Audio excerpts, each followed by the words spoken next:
დავიწყოთ პირველების ინფორმაციით, როგორც ჩვენ გვაქვს ინფორმაცია, ბოლო დროის ერთ-ერთი რეზონანსული საქმის მთავარი ფიგურანტი, რომელიც დღეს სხდომათა დარბაზში მოწმის სტატუსით უნდა გამოკითხულიყო, ჯანმრთელობის მძიმე მდგომარეობის გამო მოსამართლის წინაშე არ წარსდგება. ეს არის ნია იმნაძე, რომელსაც სახელმწიფო ბრალდება დღეს კითხვების დასმას უპირებდა და არა მხოლოდ სახელმწიფო ბრალდება, მასთან კითხვები აქვს გიგა ავალიანის დედასაც და ოჯახის წევრებსაც, თუმცა როგორც ვრცელდება ინფორმაცია, ჯანმრთელობის მძიმე მდგომარეობა არის ის მთავარი მიზეზი, რის გამოც არასრულწლოვანი დღევანდელ პროცესს არ დაესწრება.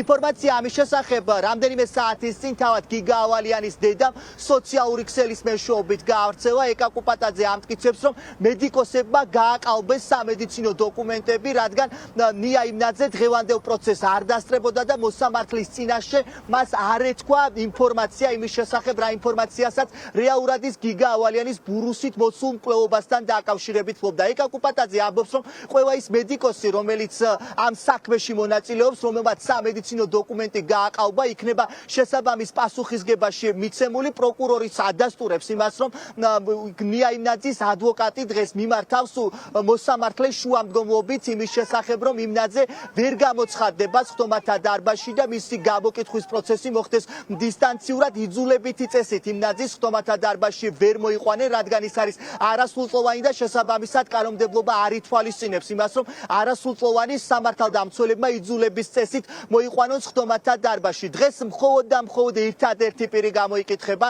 საქალაქო სასამართლოს სხდომათა დარბაზში და ეს იქნება დაზარალებულის უფლებამონაცვლე ეკა კუპატაძე, რომელსაც დღეს ბევრი ექნება სათქმელი მოსამართლისთვის. დღეს მხოლოდ ორი ბრალდებული იქნება წარდგენილი სხდომათა დარბაზში, რომელსაც ერთ-ერთს ედავებიან ჯგუფური ძალადობის ორგანიზებას, მეორეს კი შეუტყობინებლობას. ეკა კუპატაძე ამტკიცებს, რომ ორივე პირს ჰქონდა ინფორმაცია იმის შესახებ, რომ გიგა ავალიანის მკვლელობას აპირებდნენ, შესაბამისად ის ითხოვს შესაბამის პასუხისგებაში ორივე არასრულწლოვნის მიცემას. სასამართლო პროცესი უნდა გამოცხადებულიყო ნია იმნაძე, მაგრამ მე რამდენადაც მაქვს ინფორმაცია, ნია იმნაძის ადვოკატი აგროვებს რაღაც ცნობებს იმასთან დაკავშირებით, რომ ნია იმნაძეს აქვს ფსიქოლოგიური პრობლემები, რომ ეშინიათ ნია იმნაძის სასამართლო პროცესი არ შემოაკვდეთ ხელში, ან უფრო მეტიც არ მოკლას კუპატაძეებმა და ავალიანებმა, რაც რა თქმა უნდა აბსურდია, მაგრამ მას აქვს ყოველგვარი მცდელობა. და ვიცი რომ რაღაც ცნობებს აგროვებ, ყველა ექიმი, ვინც არასწორ დასკვნას მისცემს ნია იმნაძეს, ყველა აგებს კანონის მთელი სიმკაცრით პასუხს. ყველაფერს მოახერხებს ნია იმნაძის ადვოკატი ლეკიშვილი, გიორგი ლეკიშვილი, რომ ნია იმნაძე არ მოიყვანოს სასამართლო პროცესამდე. არაუშავს, ეკა კუპატაძეს აქვს გეგმა A, გეგმა B, გეგმა G და ყველა ადენჰოემდე ყველა გეგმა აქვს გაშიფრული, ვერ დამისყდება ხელიდან. თუ არ ეზე რომ გაიყვანონ, იქაც მივაგნებ.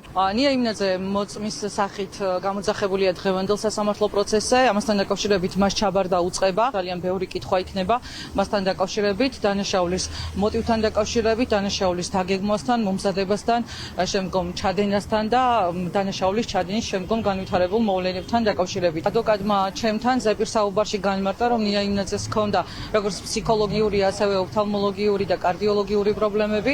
აღნიშნულთან დაკავშირებით, როგორც ადვოკატი განმარტავს, მას აქვს წარმოდგენილი ჯანმრთელობის შესაბამისი ცნობები, სასამართლომ უნდა განიხილოს და გადაწყვიტოს საბოლოო ჯამში დაიკითხება თუ არა სასამართლოს წინაშე ნია იმნაძე. ვერ დასტურდება საქმის წარმოდგენილი მტკიცებულებებით ბრალაჩერაცხული ქმედების ჩადენა, შესაბამისად ჩვენ ამ მტკიცებულებათა შეფასებას გავშლით დასმის სიტყვაში და სასამართლოს დავარწმუნეთ იმ ნაწილში, რომ არც ერთი მტკიცებულება არ არსებობს, რომ გაიზიაროს ანას ყიდაშვილის მიმართ ბრალაჩერაცხული ქმედების